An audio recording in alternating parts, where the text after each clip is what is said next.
Our news this morning, Independent MP Tony Windsor says he intends to stand by his agreement with the Gillard government while that investigation into Peter Slipper happens.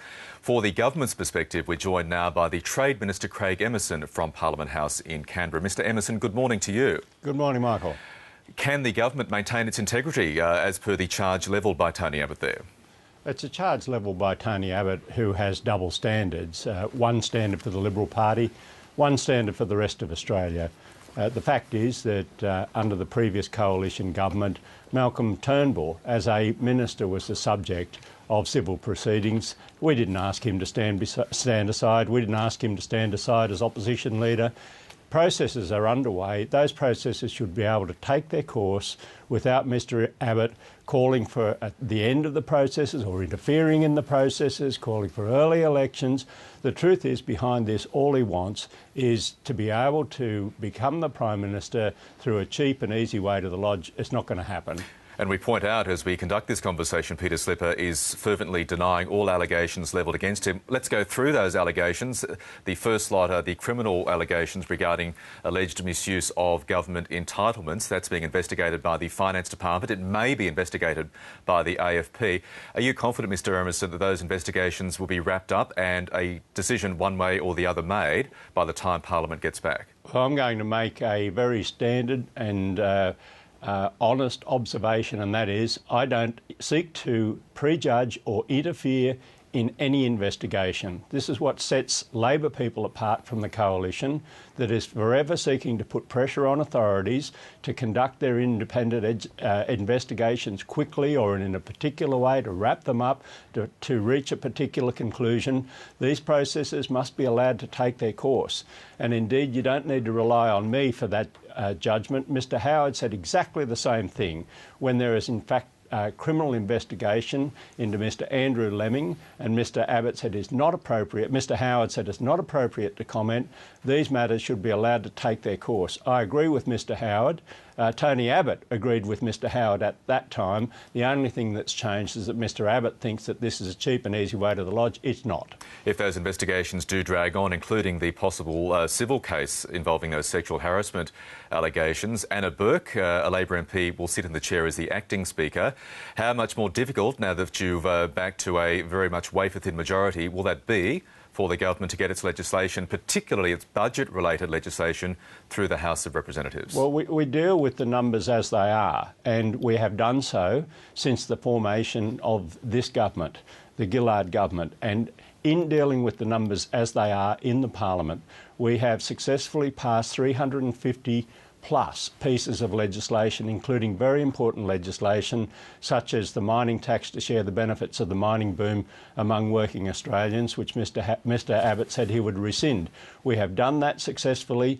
In fact, it was Christopher Pyne only a few weeks ago who conceded that this is a stable government, that it's going to run its full course, and that's what's so frustrating. That's what this is all about, that Mr Abbott just cannot come to terms with the fact that he will have to go to the Australian people in due course and explain how he's going to fill his $70 billion funding hole in the budget and his other irreconcilable policies to make any sense of them. He doesn't want to do that work because he knows he can't, and therefore he thinks this is his main chance. This is Mr Abbott's main chance, he reckons, and the fact is he's going to be disappointed yet again, because this government will go full term, will deal with the numbers in the Parliament as they were placed in the Parliament by the people of Australia at the last election, and Mr Abbott is just going to have to come to terms with that.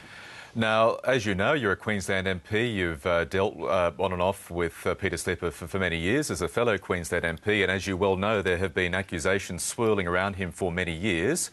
Was it a mistake to install him in the Speaker's chair in the first place? No, and you're right that Peter Slipper has been around for a long time. He was pre-selected by the Liberal Party 7 times. He was supported by Mr Abbott as recently as September of last year, who also went to his wedding. So what's changed, in fact, is that Mr Slipper is no longer a member of the coalition and is therefore regarded by Mr Abbott as fair game, as any MP would be. any non-coalition MP would be by Mr Abbott.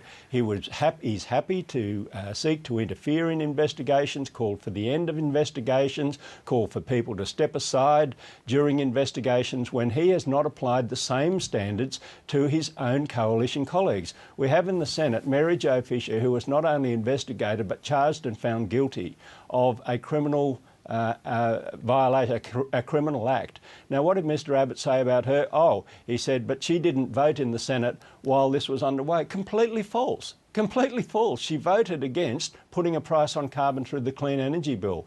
This is what I'm saying, Michael, that Mr Abbott will say anything and do anything to find a cheap and easy way to the Lodge, because he knows that in doing it the normal way, the way that the Australian people expect, he can't make his budget numbers add up.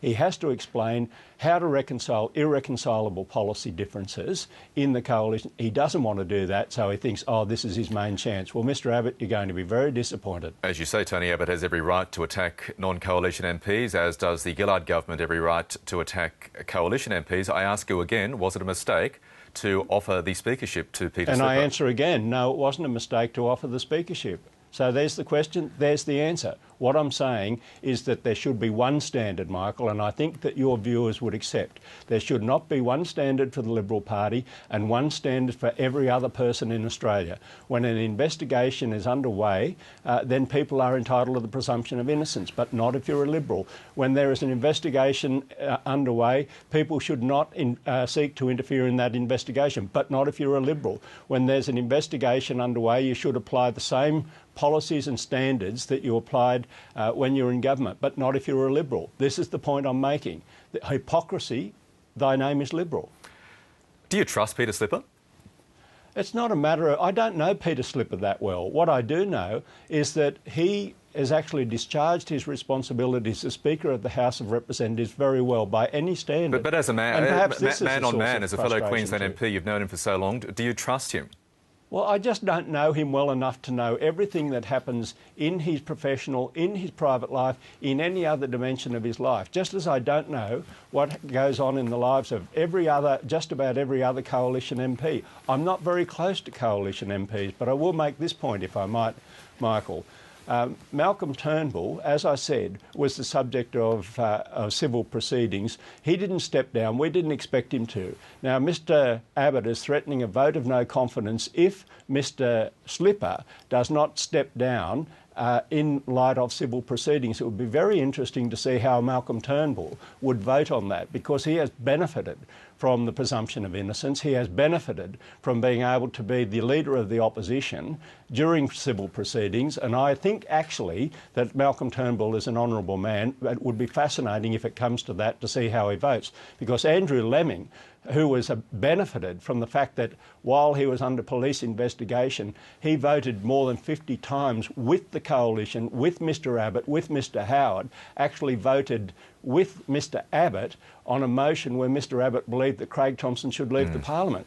So he got those protections, but he wasn't prepared to afford those protections to Labor people, and that's why I say we can't have two standards in this country, Michael, one for the Liberal Party and one for everyone else. OK, we're out of time. Craig Emerson in Canberra, thank you very much for your time this morning. Thanks, Michael.